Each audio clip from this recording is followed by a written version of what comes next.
ఇప్పుడు చంద్రబాబు నాయుడు గారు వెనకాలేమో పవన్ కళ్యాణ్ పెట్టుకున్నాడు.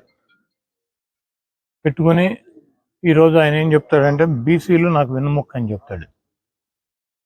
తెలుగుదేశం పార్టీ బీసీలకి రాజకీయ ప్రాధాన్యత కావచ్చు, రాజకీయ పదవులు కావచ్చు, బీసీలను ఆర్థికంగా పైకి తీసుకురావడానికి అనేక సంక్షేమ కార్యక్రమాలు చేశాయని చెప్పి ఆయన చెప్తున్నాడు. అది ఎవరు కాదనరు. కాకపోతే చంద్రబాబు నాయుడు ముఖ్యమంత్రి అయిన తర్వాత తెలుగుదేశం పార్టీ అధ్యక్షుడు అయినాక బీసీలకు చేసింది ఏంటని చెప్పి నేను అడుగుతున్నా. చెట్టు పేరు చెప్పి కాయలు అమ్ముకున్నట్టు ఎన్టీ రామారావు చేసినటువంటి కార్యక్రమాలనే ఈయన చేసినట్టు ఈయనే బీసీలకు కోసం పాటుపడినటువంటి వ్యక్తిలాగా మారుతున్నాడు.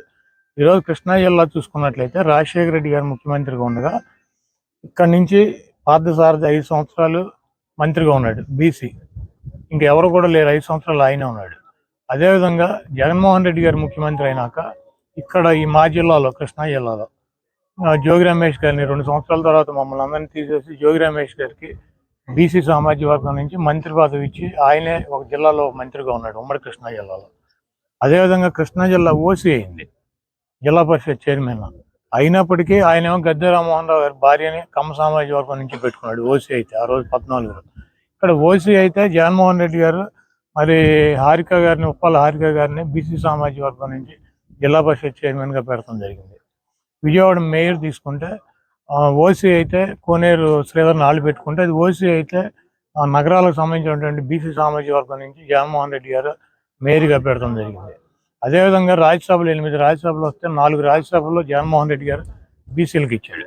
చంద్రబాబు నాయుడు గారు 10 సంవత్సరాల్లో ఆయన ముఖ్యమంత్రిగా, ప్రతిపక్ష నాయకుడిగా, పార్టీ అధ్యక్షుడిగా 40 పైన రాజ్యసభలు వస్తే ఒక్కటి కూడా బీసీకి రాజ్యసభ సభ్యత్వం ఇచ్చినటువంటి పరిస్థితి లేదు. నిన్నగాక మొన్న 17 ఎమ్మెల్సీలు వస్తే 17 కూడా బీసీ సామాజిక వర్గానికి ఎమ్మెల్సీలు ఇవ్వడం జరిగింది. కార్పొరేషన్ చైర్మన్లు కార్పొరేషన్లు పెట్టి బీసీ సామాజిక వర్గాల్లో 52 కార్పొరేషన్లు పెట్టి కార్పొరేషన్ చైర్మన్లను నియమించడం జరిగింది.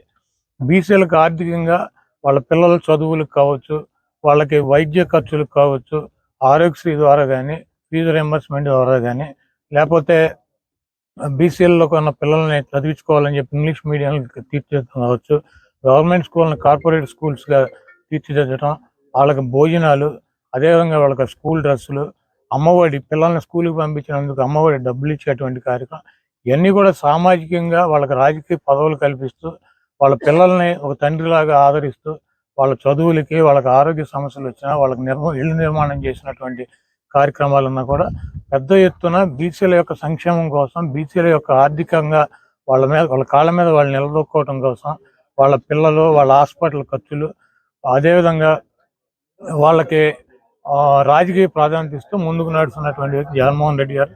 చంద్రబాబు నాయుడు గారు ఎన్టీ రామారావు చేసినటువంటి కార్యక్రమాలను నేను చేశానని చెప్తూ పవన్ కళ్యాణ్ వెనకాల పెట్టుకుని బీసీల ఓటు కోసం వాళ్ళని గాలికి వదిలేసి ఈరోజు బీసీ భజన చేస్తే చంద్రబాబు నాయుడిని బీసీలు నమ్మేటువంటి పరిస్థితి లేదు.